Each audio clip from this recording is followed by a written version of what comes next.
Most property mistakes don't feel like mistakes when you make them. In fact, some of the most expensive mistakes landlords make actually feel like sensible decisions at the time.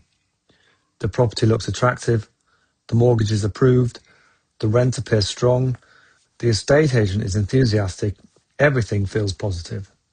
The problem is that many buy-to-let mistakes have delayed consequences. The issue isn't visible when the property completes. It appears 6 months later, 2 years later, or sometimes even longer. A deal that looked profitable suddenly feels stressful, a portfolio that seemed manageable becomes difficult to finance, or a landlord discovers that their returns are far lower than they expected. In this video, I'll cover 7 of the most common mistakes landlords make and explain why these errors quietly cost people thousands of pounds over time.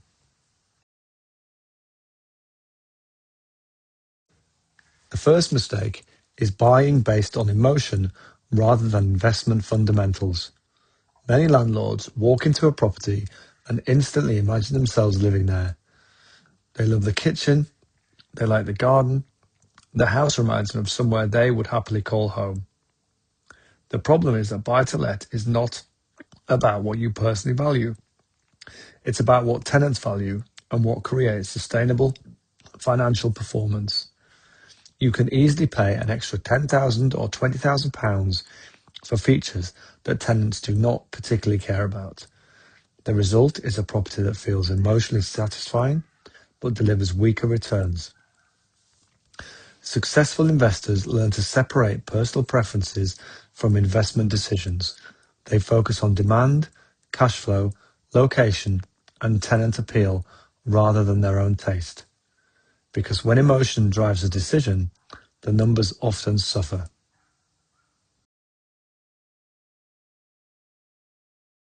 The second mistake is ignoring cash flow. Many landlords become obsessed with future property values. They spend hours discussing how much an area might grow over the next 10 years. But property appreciation does not pay today's bills. The mortgage needs paying today, insurance needs paying today, maintenance costs arrive today. Cash flow is what allows a property to survive real-world ownership. A property that produces strong monthly surplus creates flexibility. It provides a buffer when something goes wrong. It reduces stress and makes long-term ownership more sustainable. By contrast, a property with weak cash flow can feel uncomfortable, even in the long-term outlook. Some landlords understand that appreciation is a bonus. Cash flow is what keeps the investment functioning.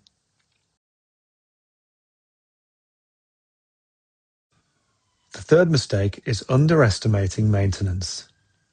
Many first-time landlords calculate mortgage payments accurately but fail to allow enough for repairs and ongoing upkeep. This usually happens because maintenance doesn't arrive evenly. A property may be quiet for months, then suddenly a boiler fails, a roof leak appears, or several smaller issues occur at the same time. These events feel unexpected, but they aren't actually unexpected. They are part of property ownership. The only uncertainty is when they happen and how expensive they become. Experienced landlords assume maintenance is inevitable. They build into their calculations from the start and treat repairs as a normal operating cost rather than a surprise. That mindset alone can prevent thousands of pounds of financial stress. The fourth mistake is operating without reserves. A property can look profitable and still be financially fragile. The difference often comes down to one thing: cash reserves. When a boiler breaks, when a tenant leaves unexpectedly, or when a mortgage rate increases, landlords without reserves immediately feel pressure. Every problem becomes urgent, every repair feels expensive, every void period becomes stressful. By contrast, landlords with strong reserves can absorb the same events calmly. A buffer doesn't increase returns directly, but what it does reduce is risk and give you time to make sensible decisions rather than reactive ones. and over a long investing career, that can be incredibly valuable. The fifth mistake is choosing the wrong area. Many investors spend far more time analysing the property than analysing the market around it. Yet tenant demand is usually driven by location rather than by individual property features. Employment opportunities, transport links, schools, amenities, and population growth all influence demand. A great property in a weak market often struggles.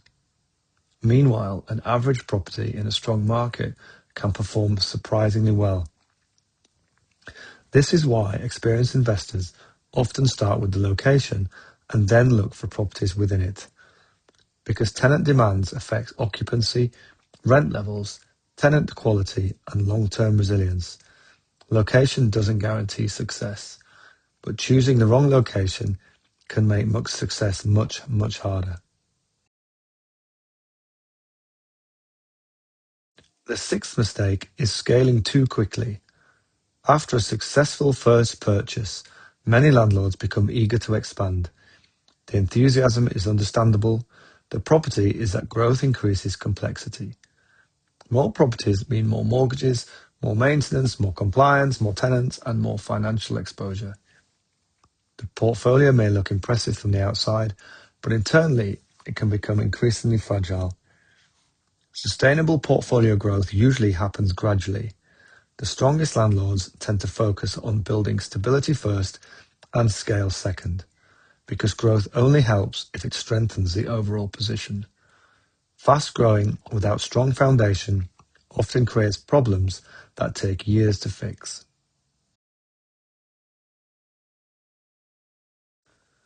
The seventh mistake is ignoring tax.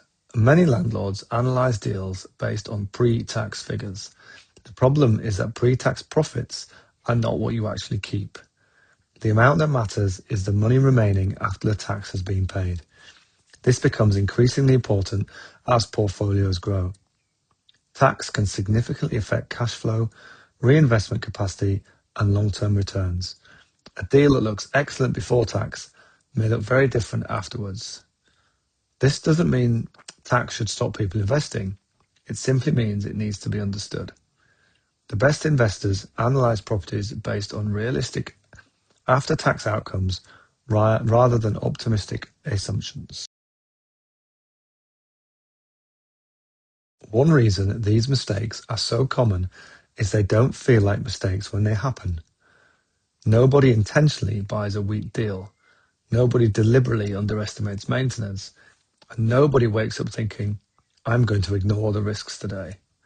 Instead, these mistakes often come from optimism.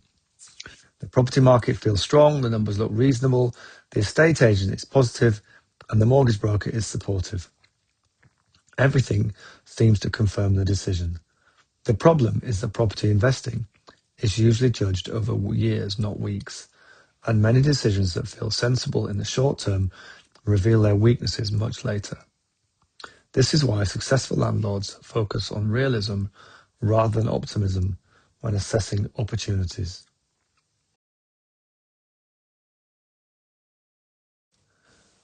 Many landlords underestimate how powerful compounding can be. We often think of compounding positively, such as rental growth or property appreciation, but mistakes compound too. A decision that costs £100 per month might feel not significant, but over 10 years that becomes £12,000.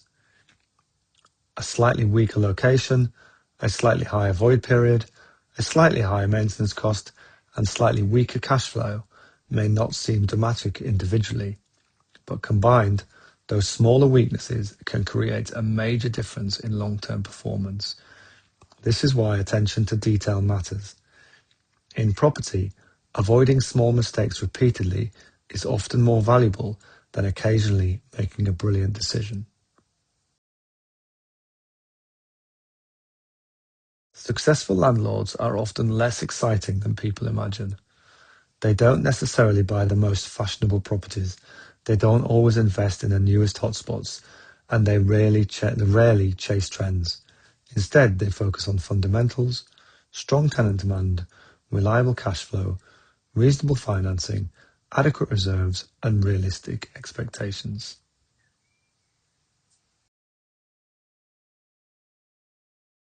One of the most underrated skills in property investment is patience. Many mistakes happen because landlords want results too quickly. They want a larger portfolio, higher income, faster growth, or immediate financial freedom. The problem is that rushing often leads to compromises. People accept weaker deals, smaller margins, or greater risk because they want progress now. But property is usually a long-term game.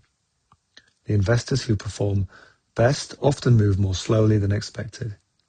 They wait for opportunities, maintain financial discipline, and allow time to work in their favor.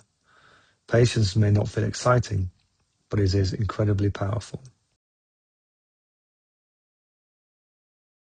A bad property decision can stay with you for a very, very long time. Unlike many financial mistakes, property is difficult to reverse quickly. You can't simply press a button and exit. There may be selling costs, mortgage considerations, tax implications, and market conditions to think about. This means a weak deal can continue affecting your finances for years. That is why careful analysis before purchase is so important. An extra week of research may save years of frustration, and many successful investors spend more time deciding whether to buy than they do managing the property afterwards, and there is often a good reason for that. Whenever you're considering a buy-to-let purchase, there are a few simple questions worth asking. Does the property generate meaningful cash flow after realistic costs? Have I allowed properly for maintenance and void periods? Do I have adequate finances available? Is tenant demand generally strong? Have I considered the tax implications? And perhaps most importantly, would I still buy this property if market conditions became slightly more difficult?